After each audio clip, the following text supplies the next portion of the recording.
2025'in son günlerinde son yayınlarımız artık bunlar. 3-4 gün daha 2025'teyiz. Ondan sonra hoş geldin 2026 diyeceğiz hep beraber. Bugün günlerden pazar, 28 Ağustos pazar, saat 18:16 ve işte karşınızdayım. Sizlerin gelmesini bekliyorum. Magazin dünyasında yaşanan en çarpıcı haberleri konuşacağız. Ay Yıldız geldi. Ay Yıldız merhaba. Merhaba Ay Yıldız. Diğer arkadaşların da katılmasını bekliyorum. Caner geldi. İzmir Karşıyaka'dan Fenerbahçeli arkadaşım, moderatörüm ve özel üyem. Caner de burada. Hoş geldin Caner. Sitoak 1671 iyi akşamlar. Lydia Fransa'dan. Bonjour Lydia, bonjour. Teşekkürler Caner. Esma burada. Ruksela geldi. Milady geldi. Kırcal 9371 aramızda. Nimet, Seher Duman, Nur Hayat, Lydia D05. Nur Hayat da merhaba diyor dostlar. Diğer arkadaşların da katılmasını biraz daha bekleyelim. Ondan sonra çarpıcı magazin içeriğimizi konuşalım arkadaşlar. Evet, sorularınızı da bekliyorum. Naile de geldi. Seher Duman Kerem Bürsin'i seviyor. Banu Kavaş çok iyiyim diyor. Peki ben de iyiyim. Teşekkür ederim. Banu. Teşekkürler Nur Hayat. Seher Duman. Herkes geliyor, gelsin arkadaşlar. Ya evet, şu Serkan Keskin sevilen oyuncu. Çok beğeniyorum ben Serkan Keskin'i. Bilmiyorum sizler beğeniyor musunuz? Geçtiğimiz haftalarda baba da olmuştu. Ama bir talihsizlik yaşıyor. 7 ay önce annesini kaybetmişti. Zeliha Hanım'ı, Zeliha Keskin hayata gözlerini yummuştu. Serkan Keskin şimdi de babasını kaybetti. Ah ah. Babası arkadaşlar Vehbi Bey, esnaftı Vehbi Bey. Yorgan dikiyordu. Vardır ya mahallelerde, eski mahallelerde yorgan diken esnaflar, yorgan dikerler, yorgan satarlar. Vehbi Bey de o işi yapıyordu ve dün rahmetli oldu. Dün hayata veda etti. Bugün cenaze namazı kılındı. Bugün toprağa verildi arkadaşlar. Serkan Keskin üst üste Leyla ile Mecnun dizisinde İsmail abi rolüyle çok beğenilmişti. Gönüllere taht kurmuştu ve pek çok yapımda oynuyor biliyorsunuz kendisi. Çok ilginç bir tipleme ve çok güzel bir oyuncu. Allah rahmet eylesin babasına da diyelim. Mirta burada. Mirta. Hola Mirta. Hola Mirta. Mirta İspanyolca yazdığı için anlayamıyorum. Caner sen bilirsin, İspanyolca anlıyor musun Caner? Bir bak. Mirta ne yazmış? Allah rahmet eylesin. Serkan Keskin'in babasına diyelim tekrar. Dostlar. Mert Afra Kraliçe çok güzel kelebek diyor Seher Duman. Evet. Ya bu Uzakşehir dizisiyle ilgili arkadaşlar. Gördünüz mü? Vatandaşın biri bir tweet attı. Vatandaşın biri Uzakşehir dizisinin yönetmenine gider yapıyor. Bu Mardinliyim ben diyor. Araba kullanıyor direksiyondan. Video çekiyor direksiyonda. Bizi diyor millete yanlış tanıtıyorsun diyor. Yönetmen senin çizdiğin senaryo bizim buralarda yoktur diyor. Mardinli bir vatandaş olarak diyor sana diyor bir hafta süre veriyorum. Ya adam gibi senaryo yazarsın ya da ekibini toplar Mardin'i terk edip gidersin diyor. Ağır abi böyle bir tehdit sallamış. Yönetmeni muhatap alıyor ama yönetmen değildir ki senin muhatabın bey arkadaşım. Senin muhatabın yapımcıdır. Dizinin her şeyinden yapımcı sorumlu. Senaristin senaryosuna okey veren de yapımcıdır. Yönetmenin çektiğine okey veren de yapımcıdır. Yönetmenle senin işin yok. Senariste de karışma. Senarist de değil. Senin derdin yönetmenle, yapımcıyla. Şimdi neden kızıyor tabii? Neden bozuluyor? Ben de bu konuda birkaç kere video çektim. Instagram hesabımda da videolar paylaştım. Video çekip paylaştım. Bu Uzak Şehir dizisinin içinde e, bir kadının 2 tane kocası var. Olur mu öyle şey? Ve ikisi de kardeş kocalar. Aynı ailenin içinde, aynı evin içinde kadının 2 tane kardeş kocası var. Olmaz tabii. Bunu inatla sürdürüyor reyting için. Dizi inatla bu senaryoya devam ediyor. Bir türlü bunu kesip atmadılar. Vatandaşlar sosyal medyada kınıyorlar, eleştiriyorlar. İşte böyle bir adam çıkar. Ondan sonra çıktı. Bunu tabii ki doğru bulmuyoruz. Bu adamın böyle konuşmasını, tehdit etmesini yönetmeni asla doğru bulmuyoruz. Ama yani insanları da siz de incitmeyin ya. O bölgede yaşayan bir vatandaş, Mardinliyim diyor. Bizim buralarda böyle bir şey yok diyor. Dokunuyor bize bu diyor. Yani ne oluyor? Yanlış tanıtmayın Mardin'imizi diyor. Ya haklı adam kendince. Yanlış yaptığı tehdit etmesi. Fakat yani buna bir çare bulunması lazım. Bu böyle sürgüt devam ettiği müddetçe bu ahlaksızlık yani öyle bir senaryonun olması, öyle bir aile yapısının olması bu yani terbiye sınırlarının dışında, ahlak değerlerinin dışında. Nitekim adam da diyor ki bizi yanlış tanıtıyorsun diyor. Yani edep yani. Hani derler ya edep yok mu, edepsizlik diye. Dokunmuş adama. Yarın bir gün onların çocuklarıyla İstanbul'a gelse mesela Mardinli çocuklar İstanbul'da sınıfta çocuklar dalga geçseler ya sizin orada babanızın erkek kardeşiyle anneniz evleniyormuş, sizin orada bunlar serbestmiş dese ne cevap verecek çocuk? Amcanla annen evliymiş dese ne cevap verecek çocuk? Sizin Mardin'de bunlar normalmiş dese.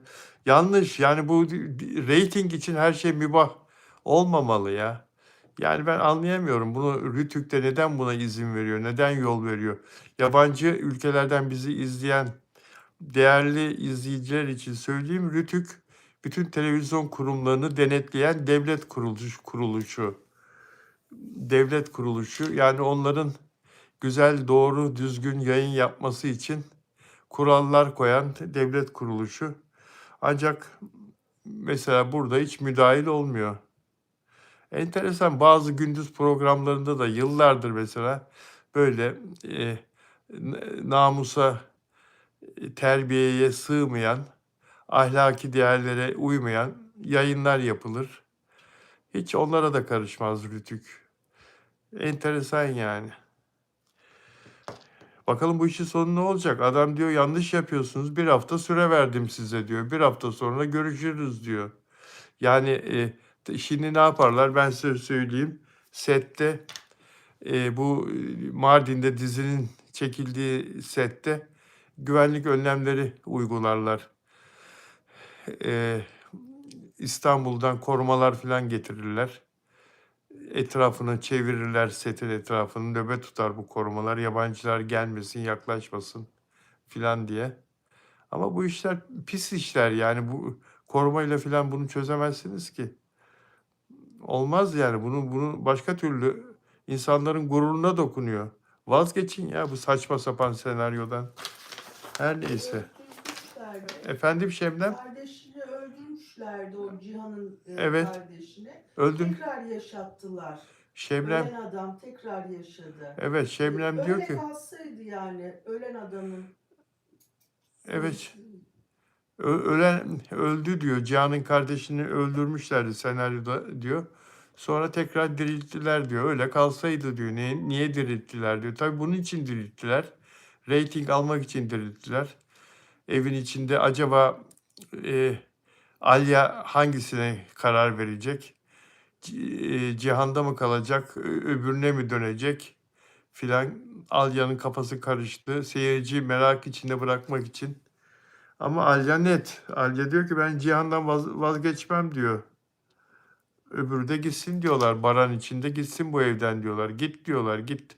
Mardin'den de git. Yani Komik. komik komik. Komik. Vallahi vatandaş çok kızgın. Şebnem Hanım'a selamlar diyor Tunzale. Nur Hayat da burada. Abi bence Uzakşehir Mardin Kötügöz'e dizi var. Onu mu izleyeceksin? Aksiyon dizisini izleyelim diyor. Ümran geldi, Ümran Keleş. Merhaba, moderatörüm Ümran Keleş'i soruyordunuz. İşte geldi burada. Alya da gitsin, Cihan da gitsin diyor Ümran. YT'de iyi akşamlar. YDT'de. Peki. Evet, sevindirici bir haber daha. Demet Akalın'la İrem Derici barıştı. Demet Akalın barış gülü. Herkesle barışıyor. 2026'ya küs kalmadı Demet Akalın'ın. Küs olduğu insan kalmadı. Demet Akalın 2026'ya herkesle barışarak giriyor. Fatih Yürek'le barışmıştı geçen sene. 2025'e yeni girmiştik. Fatih Yürek'le barışmıştı. Söylemezsem Olmaz programında biz barıştırdık onları. Telefonla bir onu bağladık, bir onu bağladık, bir onu bağladık, bir onu bağladık. Birbirleriyle ilgili güzel konuştular. Sonra da barıştılar. Fatih Yürek de maalesef biliyorsunuz hasta ve devam ediyor. Onun ağır durumu devam ediyor. Fatih Yürek demişken İnşallah Allah yardımcısı olsun, iyileşsin inşallah. Berkay'la da barıştı. Geçtiğimiz günlerde de Berkay'la barıştı. Uzun zamandır küs olduğu bir başka şarkıcı arkadaşı Demet Akalın Berkay'la da barıştı. İrem Derici ile de yeni barıştılar. Birbirlerini takibe aldılar arkadaşlar. Takip ediyorlar. İrem Derici ile Demet Akalın da habire birbirlerine gider yapmışlardı. Aslında incir çekirdeğini doldurmaz onların polemikleri, kavgaları ama işte gurur yapıyorlar, küsüyorlar, takipten çıkıyorlar filan. Bu arada İrem Derici sahne kıyafetlerini eleştiren Sinan Akçıl'a da kızdı, çok kızdı ve şöyle dedi arkadaşlar. İrem Derici'nin diline düşmeyeceksin ha. Herkese salça olmasın, kendisinin donla gezdiği dönemler var. Sahne kıyafetlerini eleştirdi diye Sinan Akçıl'a kendisinin donla gezdiği dönemler var. Konuşmayayım ha. Açmayayım mübarek ağzımı. Konuşmayayım ha diyor İrem Derici. İrem Derici'den korkulur ya. Sinan Akçıl'a nasıl konuşmuş? Şarkıcı Sinan Akçıl'a, şarkıcı İrem Derici. Brigitte Bardot vefat etti. Çok üzüldüm. Çocukluğumun yıldızı, starı. Ünlü Fransız oyuncu, kadın oyuncu, dünyalar güzeli, çok güzel bir kadındı. Fransız sinemasının önemli oyuncularından 91 yaşında vefat etti dün. Saint-Tropez'de meşhur ettiği, bir köyken gidip beğendiği, çok beğendiği Saint-Tropez'i, yolu yoktu o gittiği zaman. Patika bir yolla iniliyordu. Arabalar falan öyle tek tük cipler falan anca gidebiliyordu. O ilk meşhur ettiği zaman 60'lı yılların başıydı Saint-Tropez'i. Nasıl Zeki Müren Bodrum'u meşhur ettiyse Bodrum küçücük bir köyden biraz büyük bir kasabayken Zeki Müren Bodrum'u Türkiye'ye tanıtıp meşhur ettiyse Brigitte Bardot da Saint-Tropez'i gidip görüp çok beğenip oraya yerleşip önce Fransa'ya sonra da dünyaya meşhur etti. Ben de 3-4 kere gittim Saint-Tropez'e. Ve bugün dünyanın en zenginleri tatil için Saint-Tropez'i tercih ediyorlar. Yat limanında yüz milyonlarca lira değerinde, yüz milyonlarca euro değerinde yatlar, zenginlerin, dünyanın en zengin insanların yatları demirli. Saint-Tropez'in merkezindeki yat limanında. Dünyanın en lüks butikleri orada mağazalar açtılar. Oteller, lüks oteller. Ee, Kim orada evlendi? Kim orada evlendi? Acun Ilıcalı da orada evlenmişti değil mi? Şeyma Subaşı ile Saint-Tropez'de yanlış hatırlamıyorsam. Marsilya konsolosluğunda nikah yaptı. Saint-Tropez'de evlenmişti Acun Ilıcalı da. Fransız sinemasının hayvan haklarıyla mücadele eden büyük ismi. Hayvan haklarıyla onun kadar hayvan haklarını savunan, hayvanlar için mücadele eden onun kadar dünyada hiçbir ünlü tanımadım onun kadar. Elbette pek çok ünlü isim hayvanlar için çaba gösteriyor ama ben Brigitte Bardot gibisini görmedim arkadaşlar. Ve ilklerdendir o, biliyor musunuz? Brigitte Bardot ilk hayvan haklarını savunan, ta 60'lı yıllardan beri. Yalnızca filmleriyle değil, popüler kültür üzerindeki etkisiyle de hafızalarda yer edinmişti. 50'li 60'lı yıllarda sinemaya damgasını vurmuştu. Fransa'yı aştı. Hollywood starlarıyla da, Amerikalı yıldızlarla da ortak yapımlarda oynadı. Kendine özgü bir tarzı vardı Brigitte Bardot'un ve kamera karşısında çok kendisinden emin, güçlü duruyordu. 18-19 yaşından itibaren ilk filmleri, o yaşından itibaren ve ve toplumsal tabulara meydan okuyan bir karaktere sahipti Brigitte Bardot. Sadece bir oyuncu, bir e, aktris, bir model, bir güzellik figürü değil, aynı zamanda lafını esirgemeyen bir aktivistti kendisi. Fransa'yı aşıp uluslararası anlamda da büyük bir şöhret sahibi olmuştu. Global bir yıldız, dünya starı olmuştu. Brigitte Bardot. Yani Brigitte Bardot o kadar güçlü bir isimdi ki arkadaşlar. O kadar önemli bir isim ve o kadar güçlü bir isimdi ki gençler tanımayabilirler. Orta yaş izleyicilerim çok iyi hatırlarlar. Yani Allah rahmet eylesin, toprağı bol olsun. Toprağı bol olsun. Herkes ölümlü. Herkes ölümlü. Çok güzel bir kadındı. Çok çok güzel bir kadındı. Yaşlanınca buruştu yüzü filan. Hiçbir zaman estetik hiçbir şeye girişmedi. Hiç estetik operasyonlar filan hiç öyle şeyler yapmadı. Öyle kendi halinde yaşadı ve Saint-Tropez'de, meşhur ettiği Saint-Tropez'deki evinde dün gözlerini yumdu arkadaşlar. Nurhayat ben biliyorum diyor.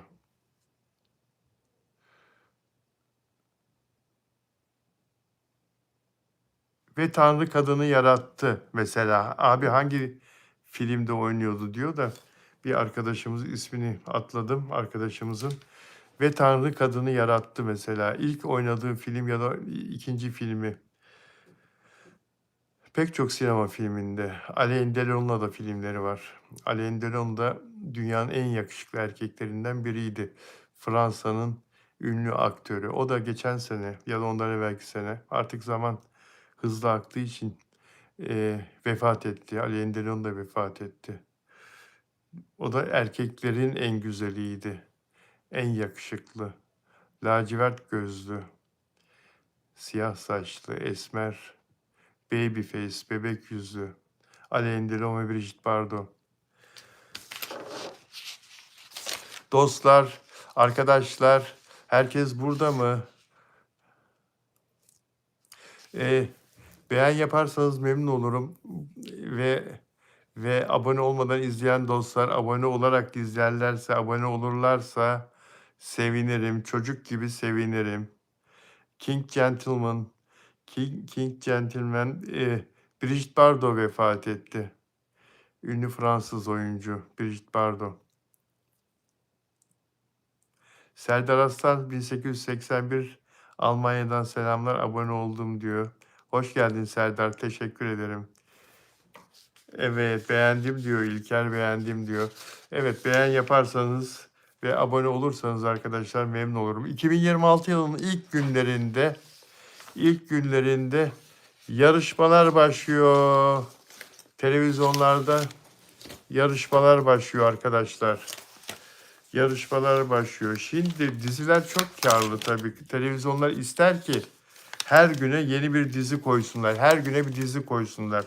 Her kanal eskiden olduğu gibi her gün bir dizisi olsun ister. Ama diziler maalesef tutmuyor. Bunun en önemli sebebi de ekonomik. Maliyetler yüksek ve alınan reklam süreleri karşılamıyor masrafı. Bunun böyle olacağını ben yaz aylarında yaptığım yayınlarda işaretini vermiştim, söylemiştim. Diziler zor durumda olacak demiştim.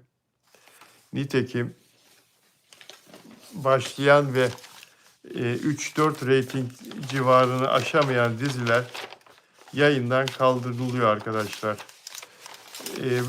Geçtiğimiz günlerde de bunların hepsini size tek tek saydım. Hangi diziler yayından kaldırıldı? Mesela Gözleri Karadeniz kaldırıldı. Ben Leman dizisi kaldırılma kararı alınan bir başka dizi. Kral Kaybederse kaldırıldı. Çarpıntı. Kerem Bürsin'i soruyordu demin bir arkadaş. Kerem Bürsin dizisi. Bereketli Topraklar, yazık ya. Engin Akyürek gibi bir aktörün dizisi tutunamadı artık. Tutunamadı. Oyuncuyla alakalı değil arkadaşlar. Senaryo çok önemli. Birinci planda senaryonun iyi olması lazım. Hep söylüyorum.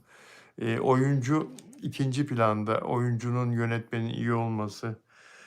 Aynadaki Yabancı 7. bölümde bitti, kaldırıldı. Can Borcu kaldırıldı. Aşk ve Gözyaşı, Hande Erçel'in Barış Arduç'la dizisi kaldırıldı. Bahar kaldırıldı. Sakıncalı kaldırıldı. Daha da var yani. Daha da var. Bende olanlar şu anda bunlar. Ve bunların yerine yeni dizi başlatamıyorlar. Bu arada yeni başlayacak açıklanan bazı diziler de ertelendi arkadaşlar. 2 tane böyle dizi biliyorum. İsimlerini şu anda hatırlamıyorum ama 2 değişik kanalda başlayacağı açıklanmıştı. Diziler başlamıyor, ertelendi. Yani ocağın ikinci yarısında falan başlayacaktı, ertelendi. Çünkü önünü göremiyor kanallar, televizyonlar. Reklam kuşakları dolmuyor. Dolmuyor demek yeterli para getirecek sayıda reklam alınamıyor kanallara. Diziler de bir tek reklamdan para kazandığı için kanal kazanacak ki yapımcıya verecek. Yapımcı da oyunculara dağıtacak sözleşmede vaat ettiği paraları ve diğer masraflarını karşılayacak. Bir bölüm arkadaşlar en az minimum 20-25 milyon liraya çıkıyor. Bir bölüm. İyi bir iddialı bir dizi yapıyorsan 30 milyon lira, 35 milyon lira tek bölüm.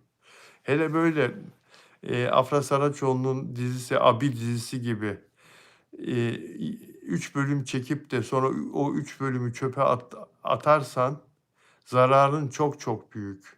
Çok çok büyük oluyor. Bakalım nasıl toparlayacaklar. Nasıl kurtaracaklar. O 3 bölümü çöpe attılar. Şimdi yeniden çektiler. Birinci bölüm hazır. İkinci bölümü çekiyorlar. Yani dizi işleri zor olunca ne yapıyor kanallar? Neyle dolduracaklar? Programla dolduracaklar. Televizyonculuk zaten programcılık demek. Fakat bizi yurt dışından izleyen arkadaşlar, sizlerle biz bu birbirinden güzel dizilerimiz sayesinde tanıştık. Dizilerimizi sevdiniz, oyuncularımızı sevdiniz. Oyuncularımızı, affedersiniz, başarılı buldunuz. Ve onlardan en doğru haberleri alabileceğinizi gördüğünüz için de bizlerle arkadaş oldunuz. bizlerle tanıştınız, bizlerle kaynaştınız, bizleri izliyorsunuz. Teşekkür ederim. Fakat bu haber sizi ürkütmesin bu söylediğim. Yine az ama öz dizi olacak Türkiye televizyonlarında. Yine diziler olacak. Az dediğim eskiden senede 80 dizi çekilirdi, yayınlanırdı Türkiye ekranlarında. Şimdi 25-30 tane yayınlanacak ama sağlam olacak. Yani oyuncusuyla iyi, güzel, dizi senaryosuyla güzel, her şeyle, çekimleriyle, görüntüleriyle, ışıklarıyla, her şeyle güzel diziler olacak. Zaten işte onlar ilgi gördüğü için de 8 reyting, 7 reyting, 10 reyting, 16 reyting alacağı için de yayında kalacaklar. Az olsun, öz olsun arkadaşlar. Sizler yine Türk dizilerini seversiniz, yine seyredersiniz. Yine beğendiğiniz oyuncular ekranda olmaya devam edecek. Çünkü sizin beğendiğiniz oyuncular zaten bu ülkenin en iyi oyuncuları. Bu ülkenin en başarılı oyuncuları. Onlar her zaman iş yapacaklar. Dijitalde olsun, dijital platformlarda olsun, ulusal kanal, televizyon kanallarında olsun, sinemalarda olsun. Onlar her zaman iş yapacaklar dostlar. Ancak tabii ki insan şuna üzülüyor. Sektörde birçok kişi işsiz kalıyor.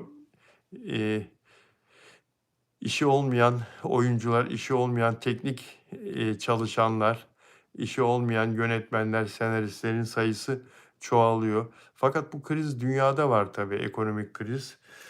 Bizde de maalesef böyle ve şimdi bu diziler olmayınca kanallar haftanın belli günlerinde yarışma programlarına yer veriyorlar, verecekler.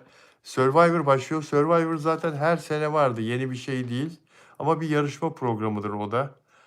O da TV8'in dizilerin alternatifi olarak başından beri arkasında durduğu, yayınladığı yıllardır bir yarışma.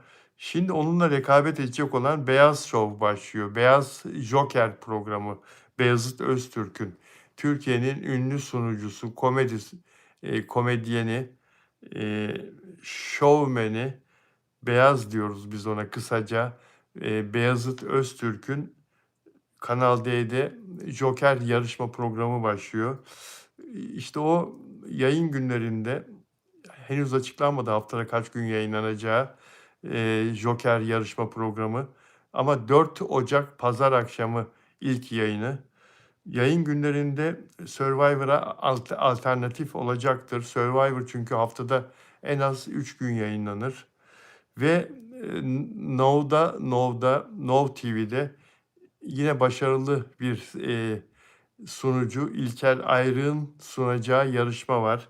Başlıyor. Çifte Milyoner yarışması başlıyor. İlker Ayrık'ın. O da seyredilecektir. İlker Ayrık bu işi çok iyi yapıyor, yarışma sunuculuğunu.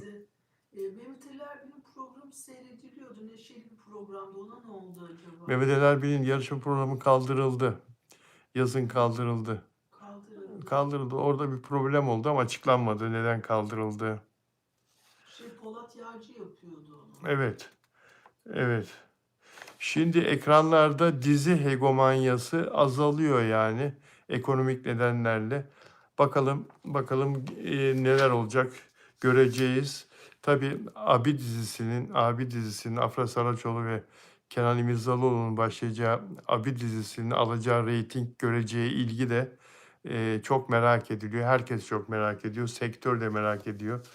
Bakalım nasıl olacak arkadaşlar. Hep birlikte o günleri yaşayacağız inşallah. Allah izin verirse.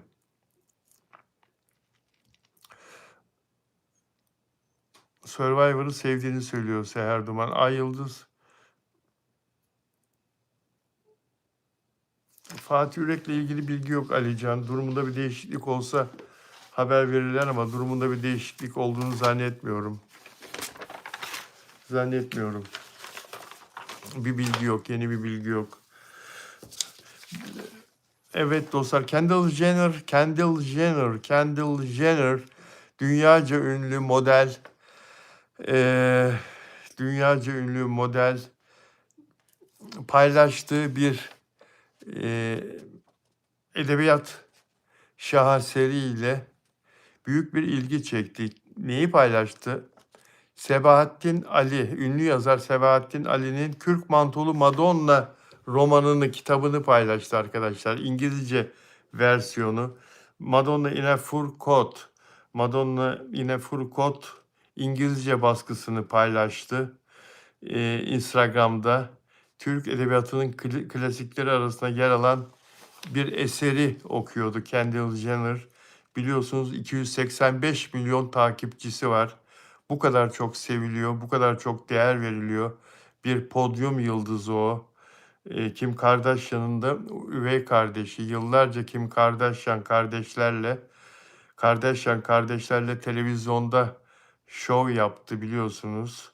Yıllarca bitmeyen dizide oynadı ve o da çok sevildi. Dünyanın sevdiği, saydığı bir ünlü Kendall Jenner, Sabahattin Ali'nin kitabı, Kürk Mantolu Madonna kitabını o kadar çok beğenmiş ki bunu paylaştı ve çok büyük de bir etkileşim aldı bu paylaşım arkadaşlar. Demek ki neymiş? Değerli edebiyatçılar, değerli yazarlar çalışmalarının karşılığını bir gün bir şekilde 60 sene sonra da olsa, 100 sene sonra da olsa, 50 sene sonra da olsa alıyorlar. Şimdi Sebahattin Ali'nin mirasçıları, varisleri yaşadı. Çünkü bu kitap şimdi 285 milyon takipçili bir hesap, bir dünya starı paylaştı ya bu kitabı. Matbaa yetişemez şimdi bunun yeni baskılarını yapmaya. Çok büyük talep olacak. Çok büyük talep olacak bu kitaba. Çok büyük bir satış olacak dünya çapında. Ne olacak oradan da telif gelecek mirasçılarına. Para kazanacak mirasçıları. Yani arkadaşlar çalışmak hiçbir zaman karşılıksız kalmaz. Üretmek, iyi üretirsen, iyi eserler ortaya çıkarırsan bir şekilde karşılık buluyor. Meral Bildik diyor ki abi dizisi bıktırdı, izlemeden gına geldi diyor. Daha ne gördük ki Meral? Niye öyle diyorsun? Daha hiçbir şey görmedik. Peki arkadaşlar Blok 3'ü seviyor musunuz? Blok 3'ü dinliyor musunuz? Blok 3'ü dinliyor musunuz? Benim favori şarkıcım Blok 3. Artık yani kusura bakmasın popçular ama ben Blok 3 dinliyorum. Kusura bakmayın dinliyorum. Her gün çevire çevire dinliyorum. Dünya da benim gibi düşünüyor. Global listelerde kusura bakma tırmanıyor arkadaşlar. Spotify'ın dünya listelerinde bir de sevmeyi denemedim. O da çok güzel. O da çok güzel. Sevmeyi denemedim. Git. Ne yapıyorsun mesela? Blok 3'cüyüm ben de. Uzi de güzel diyor İlker. Evet. Do you have any news? Yeah. Spotify'da Blok 3 10 milyon dinleyiciye ulaşan ilk sanatçı. Her ay aylık 10 milyon dinleyiciye ulaşıyor Blok 3. Her ay arkadaşlar. Ayrıca global listelerde de uluslararası boyutta büyük başarılar kazanıyor Blok 3'ün şarkıları. Aferin Blok 3. Aynen böyle devam et. Aynen böyle devam et. Arkadaşlar, insanlar sosyal medyada Ebru Gündeş'in kocalarını, son 2 kocasını tartışıyor, konuşuyor. Reza Zarrab biliyorsunuz kriminal çıktı. Hapislerde süründü. Hapse girdi, tutuklandı. FBI tarafından Amerika'da yakalandı. Sonra da işte cezaevlerine girdi filan. Sonra Türkiye aleyhinde açıklamalar yaptı mahkemede. Öylelikle ceza almaktan kurtuldu, itirafçı oldu. Şimdi de bu son kocası Murat Özdemir de geçtiğimiz gün, önceki gün tutuklandı biliyorsunuz. Boşandı zaten. Ağustos ayında bu Murat Özdemir savcılık tarafından gözaltına alınmıştı. Ondan sonra o güne kadar Ebru Gündeş'le arası çok iyiydi Murat Özdemir'in, kocasının, yeni kocasının, çiçeği burnunda kocasının. Ebru Gündeş'le arası çok iyiydi. Tutuklandı ve tutuklandığı zaman tutuklanma sebebini öğrenince Ebru Gündeş şok oldu. Kendisini başka şekilde tanıtmış adam Ebru Gündeş'e. Meğersem kriminal bir insanmış. Yani suça bulaşmış bir insanmış. Ve bir çeteyle, bir suç çetesiyle işbirliği içindeymiş. Savcılığın gözaltına alma sebebi oydu. Savcılık sorguladı, sonra serbest bıraktı. Tabii ki savcılığın serbest bırakması konunun kapandığı anlamına gelmiyor. Savcılık bazen tutuklar, bazen serbest bırakır, bazen gözaltına alır, serbest bırakır. Savcılık çeşitli denemeler yapar. Seni alır, sonra bırakır ama takip eder. Bakalım ne yapacaksın? Hür olduğunu zannedip neler yapacaksın? Kimlerle temas kuracaksın? Hangi delilleri yok etmeye çalışacaksın? Gibi. Savcıların çeşitli metotları vardır. Şimdi burada bu olaya dönersek, burada da Murat Özdemir, Ebru Gündeş'in kocası da Ebru Gündeş bana kendini başka türlü tanıttın. Meğersem senin böyle suç suç örgütleriyle ilişkin varmış filan. Niye savcılık seni gözaltına aldı? Ben zaten Reza Zarrab'dan bıktım filan diye. O zaman bu adam gözaltına alınıp serbest bırakıldıktan 20-30 gün sonra boşandı. Boşandı yani. O çok sevdiğini zannettiğimiz adamı boşadı. Ve Volkswagen Arena'da İstanbul'da Maslak'ta biliyorsunuz en son 3 tane konser verdi. 3 gün peş peşe konser verdi ve çok güzel konserlerdi. Çok başarılı. Her biri 4500 kişi tarafından izlenen 3 gün üst üste ünlü sanatçıların da izlemeye gittiği konserler verdi. İkinci konser günü bir haber geldi. Murat Özdemir, Ebru Gündeş'in boşandığı kocası tutuklanmış. Ya kadıncağız bir ağız tadıyla konser başarısını yaşayamadı be. Yani gerçi boşanmış gitmiş, onunla ilişkisi kalmamış ama yine millet Ebru Gündeş üzerinden konuşuyor. Murat Özdemir üzerinden Murat Özdemir'i. Yine Ebru Gündeş de ilişkilendiriliyor boşanmış olsa da.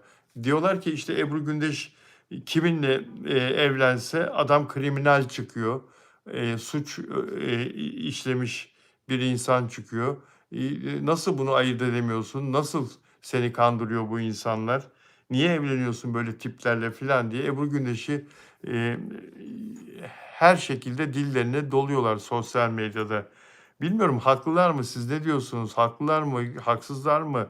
Yani Ebru Gündeş de adamların kendisini sevmesine kapılıyor herhalde. Adamlar öyle bir seviyorlar ki Ebru Gündeş'i başı dönüyor kadının. Yani adamların kimliğini de araştırmaya doğru düz herhalde vakti olmuyor, umursamıyor onlarla aşk yaşamaktan, onların sevgisine karşılık vermekten, onların sevgisini doyasıya yaşayabilmekten. Yani kadını da çok kınamamak lazım aslında ya. Erkekler yani aldatıyor burada. Kadına yanlış yapıyorlar.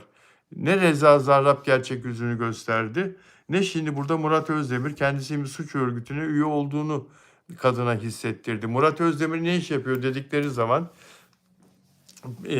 bize gelen bilgi arkadaşlar zaten adamcağızla ilgili hiçbir şey yok. Sosyal medyada orada burada hiçbir bilgi yok. Hiçbir bilgi yok. Hatta ben televizyonlarda bunlar evlendikten 4-5 ay sonra ya niye bunlar böyle gizli kapaklı? Murat Özdemir niye Ebru Gündeş hiç insanın içine çıkarmıyor? Kendisi de çıkmıyor. Gizli kapaklı yaşıyor. Acaba bu adam kriminal bir adam mıdır da böyle yapıyor filan diye yorum yapmıştım ekranda Beyaz Magazin programında. Sonra Murat Özdemir bunu görmüş, benim bu söylediğimi duymuş, üzülmüş, sitem etmiş filan bana. Niye Bilal Özcan benimle ilgili böyle konuşuyor diye kulağıma gelmişti. Her neyse, yani Murat Özdemir'in biz şöyle bildik, yani bu silah sanayinin içinde bir iş adamı, yurt dışında Dubai merkezli bir şirketi var. İşte kendisine sipariş veren ülkelere mühimmat buluyor. Mühimmat ihracatı yapıyor, mühimmat gönderiyor. İşte bir ülkeden alıyor, ihtiyacı olan ülkeye, firmaya o mühimmatı, silahı, mermiyi artık neyse tankı, topu gönderiyor, ticaretini yapıyor filan. Bu işte çok büyük para var tabii. Çok çok büyük para var. Böyle bir zenginleşmiş bir iş adamı, silah ticareti. Biz böyle biliyorduk. Biz böyle biliyorduk ama sonra savcılık soruşturmasında bir suç örgütünün üyesi olduğu ortaya çıktı. Bu silah işini de yapıyormuş da ihtiyacı olan firmaya Milli Savunma Bakanlığı'ndan, Ankara'dan silah ulaştırıyormuş, aracı oluyormuş, komisyonunu alıyormuş kendisi. Fakat bu suç örgütü üyeliği iddiası da onun şu anda tutuklanma sebebi olduğu söyleniyor. Daha yargılanmadı, daha mahkemesi görülmedi.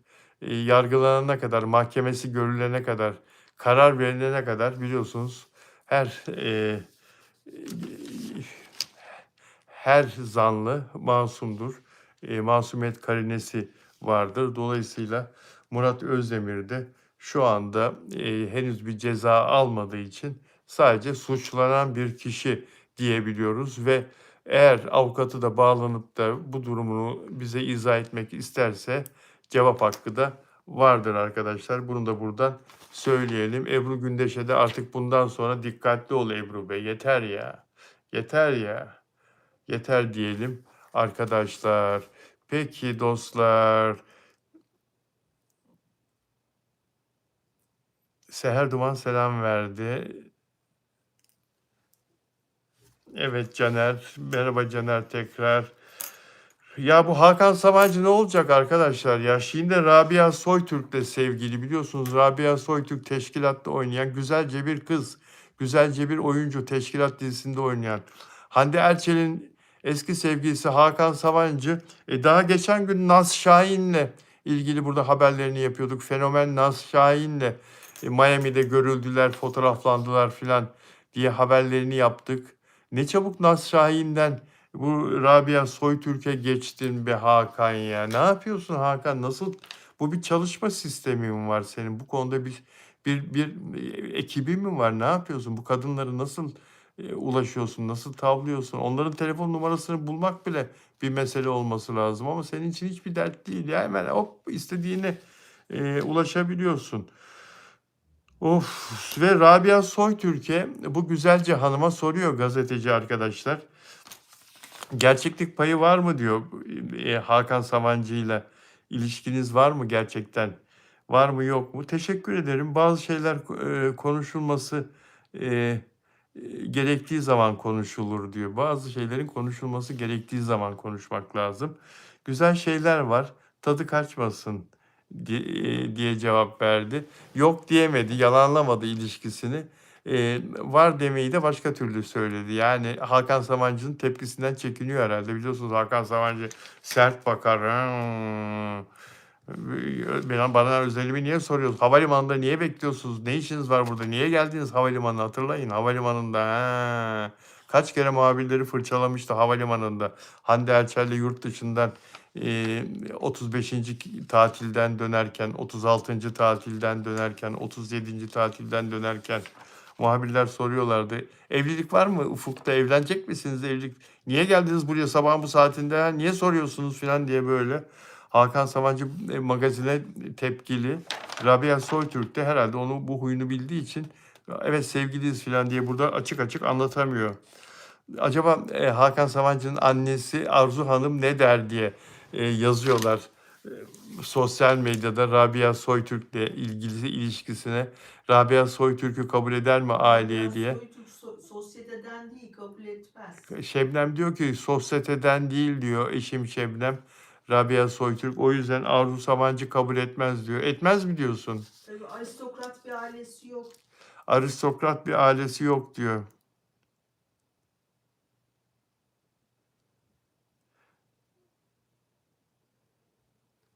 Vallahi diziler 2 haftada verecek olan da var. 1 hafta verecek olan da var. Kaç hafta ara verecek yılbaşında diyor Umut Armut.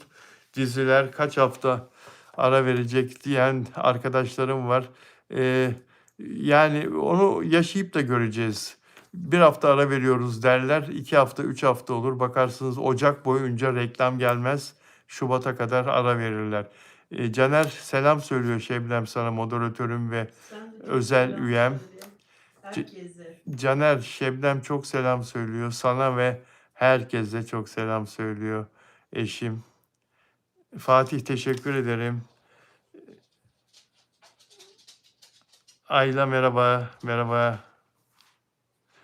Caner'cim söyledim. Dostlar, Rabia Soytürk, yani Allah kalbine göre versin o kızın, ne diyelim yani Rabia.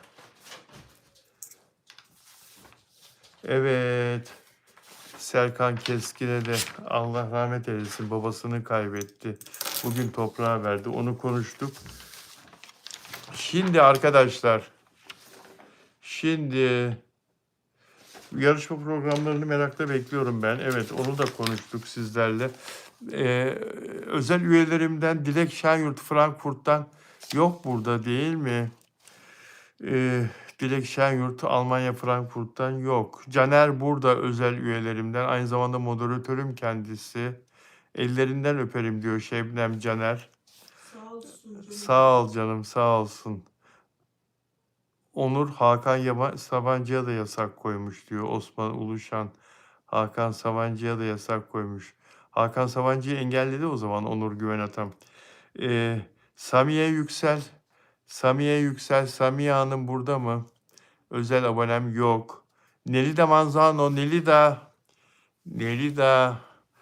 Nelida Arjantin'den özel abonem Nelida Manzano. Her zaman gelirdin. Yok Nelida. Delfina Dimasio Şili'den özel abonem. Delfina Dimasio. Delfina da yok. Dilerseniz sizler de özel abonem olabiliyorsunuz dostlar. Bunun için yapmanız gereken Caner Tuzcu'ya danışmak. Caner Tuzcu moderatörüm. Ya da katıl butonuna basıp oradaki yönlendirmeleri takip etmek. Nurhayat yok dedi. Evet yok. Delfina yok. Peki dostlar. Afra Saraçoğlu'nun senesi başlıyor. 4 gün kaldı. 3 gün kaldı. Afra Saraçoğlu'nun senesi başlıyor. Afra Saraçoğlu hakikaten çok emin ve çok güçlü adımlarla zirveye doğru yürüyor. Zaten zirvede de daha da yukarıya, daha da yukarıya yürüyor arkadaşlar. Afra Saraçoğlu, Juan Lopez merhaba, yürüyor. Şimdi ben Pera dizisinden çok ümitliyim, çok ümitliyim. Ona çok yakışan özel bir senaryo olduğunu söylediler. Afra Saraçoğlu için yazılan çok özel bir hikaye olduğunu ve senaryonun da çok güzel olduğunu söylediler. Çekimlerin harika geçtiğini söylediler. İnşallah Şubat ayında Pera dizisini izlemeye başlayacağız. Zaten şimdi bu Kenan İmirzalıoğlu ile başlayacak olan dizisinde de farklı bir Afra Saraçoğlu göreceğiz. Farklı bir karaktere hayat verecek.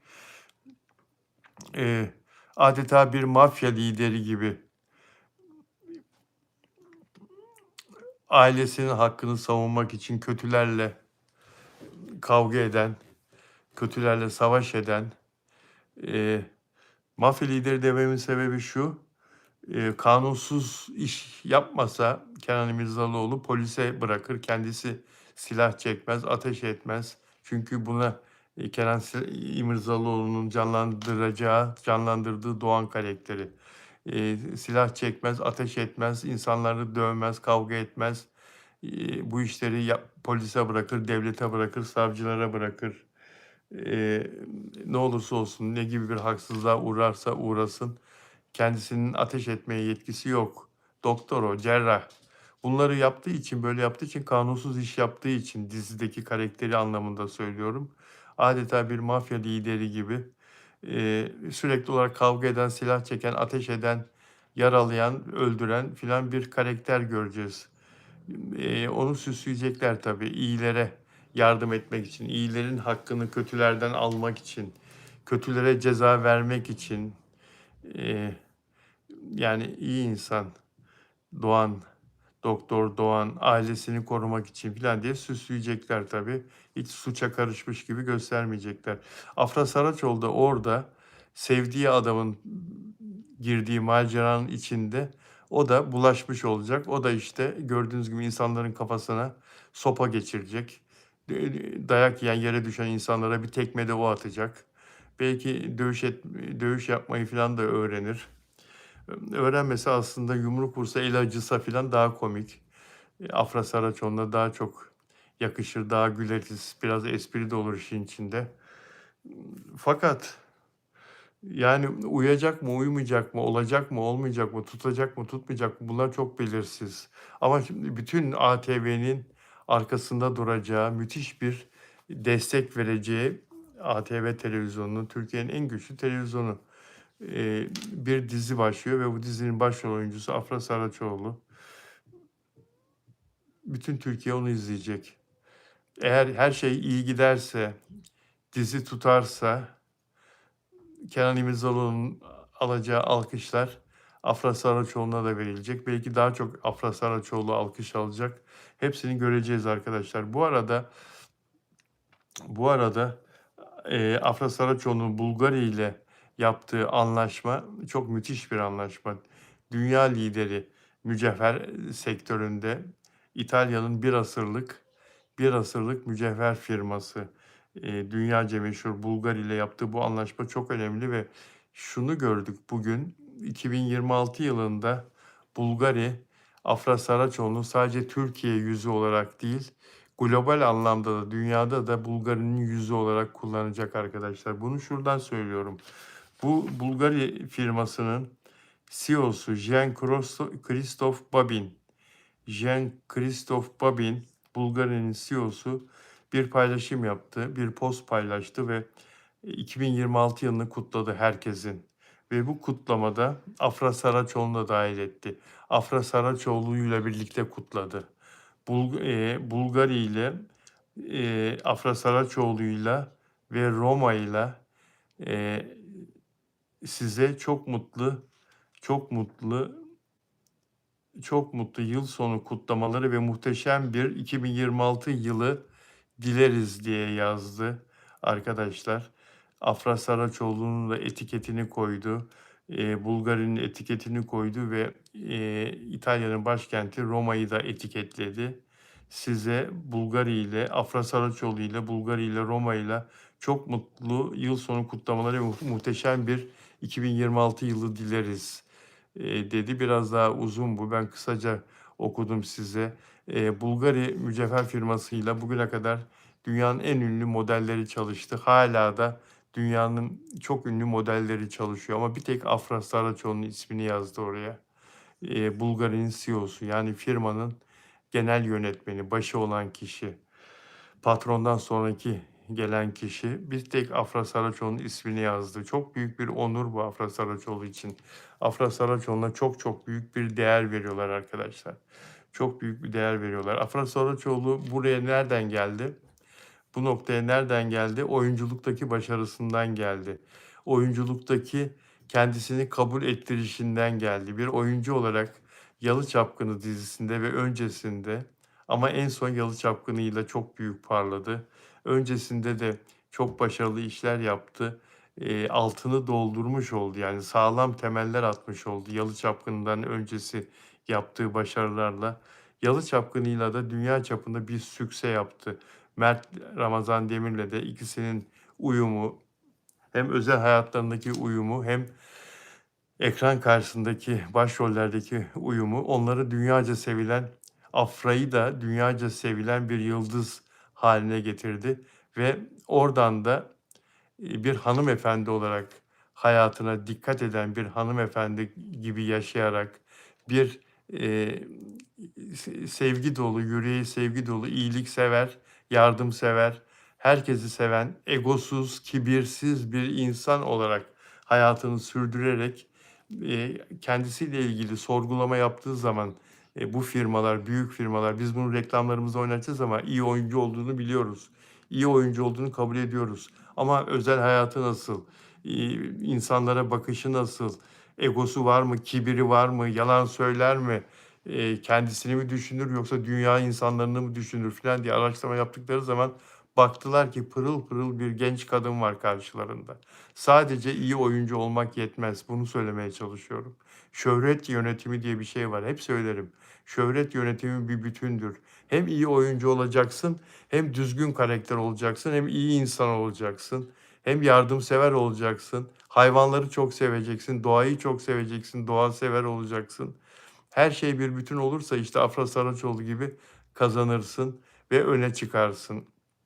Yolu açık olsun. Dostlar sizleri çok seviyorum. Yarın günlerden pazartesi, yarın 2 yayınım birden olabilir. Birinci yayınım yine saat 18'de sizlerle buluşacağım. Magazin gündemini değerlendireceğim yayın olacak. İkinci yayınım da Özcan Deniz'le ilgili bir konuğumun olacağı bir canlı yayın olacak. Saat 20'de olacak o canlı yayın. İlk yayınım saat 18'de canlı yayınım yarın. İkinci yayınım Özcan Deniz'le ilgili çok önemli bir konuğumun olacağı bir canlı yayın olacak arkadaşlar. Özcan Deniz'in annesinin kanser olduğu haberini yayınlamıştım biliyorsunuz. Sonra kendisini aramıştım ve kendisiyle telefonda konuşmuştum, sohbet etmiştim. Ve o konuda da o kendisinin bana anlattıklarıyla ilgili de bir YouTube canlı yayını yapmıştım. O videoyu da izlemek isterseniz canlı yayınlar arasında bulabilirsiniz videoyu, izleyebilirsiniz. Yarın da bu konuda önemli bir Özcan Deniz'in çevresinden önemli bir konuğumla, ailesinden önemli bir konuğumla canlı yayın yapacağım arkadaşlar. Kendinize çok iyi bakın. Beğen yapmayı ve abone olmayı unutmayın lütfen. Görüşmek üzere. Sevgiyle kalın.